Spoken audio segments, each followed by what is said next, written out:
It's been a while since I'm not really available these past couple of days. I cut him off, lowering my gaze. My period. The phone line went quiet for a moment. All right. He sounded a bit annoyed but quickly returned to his coaxing tone. Well, get some sleep then, and don't overthink things. After hanging up, I looked at the darkened screen and suddenly felt like laughing. He thought I was saving myself for him. He had no idea I simply found him disgusting. The next day's interview was scheduled in the lobby of the Hayes Court building. The media turned out in full force, a flurry of cameras and microphones aimed at us, the model couple. I linked my arm through Keith's, my makeup flawless, my smile gentle and poised. When asked about the rumors, he instinctively glanced at me. I took the microphone from him. This has all been a misunderstanding, I said, my smile practiced and calm. Ms. Davis is a student my husband sponsors. She's been unwell, and he's shown her appropriate kindness. A few photos were taken out of context and given a rather dramatic interpretation. I trust we can all now put this to rest. Someone from the crowd pressed on. Mrs. Hayes, are you truly not bothered at all? I turned my head to look at Keith, my eyes full of devotion and trust. Of course I trust him. At that moment, his grip on my wrist noticeably tightened, but halfway through the interview, his phone buzzed with a message. Keith's face changed almost instantly. He stood up, not even sparing me a glance. My apologies. Something urgent just came up. He said this to the host and was already turning to leave.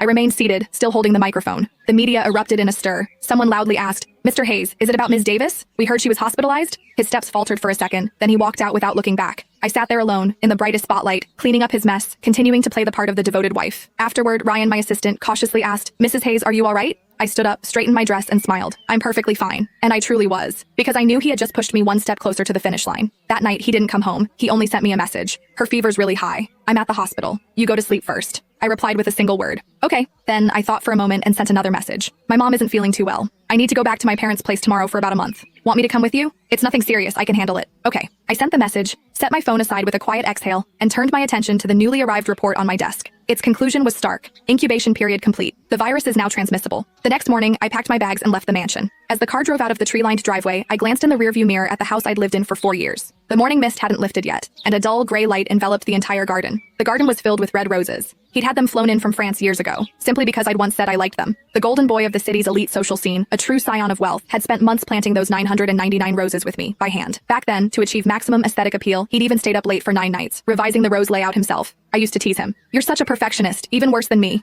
He'd bent down and kissed my forehead. That's because this is our home. Our home. I looked away, leaned back into the seat and closed my eyes. Now, his parade of mistresses never ended, and I was the only one left tending to the roses. Our home had become their hotel. I didn't go to my parents' place. Instead, I went directly to a private retreat in the suburbs. The doctor was already waiting for me. According to current data, you show no signs of infection, he said, flipping through reports. But for absolute safety, it's best if you avoid close contact with anyone for the next month. I understand. I nodded. As for Mr. Hayes, he paused, not finishing his sentence. Just keep observing him. I finished for him. Any results? Let me know immediately. I moved into a small house at the very back of the retreat. My daily life was simple and routine. Follow-ups, medication, reading, walks. It felt like patiently waiting for a countdown. On the 7th night,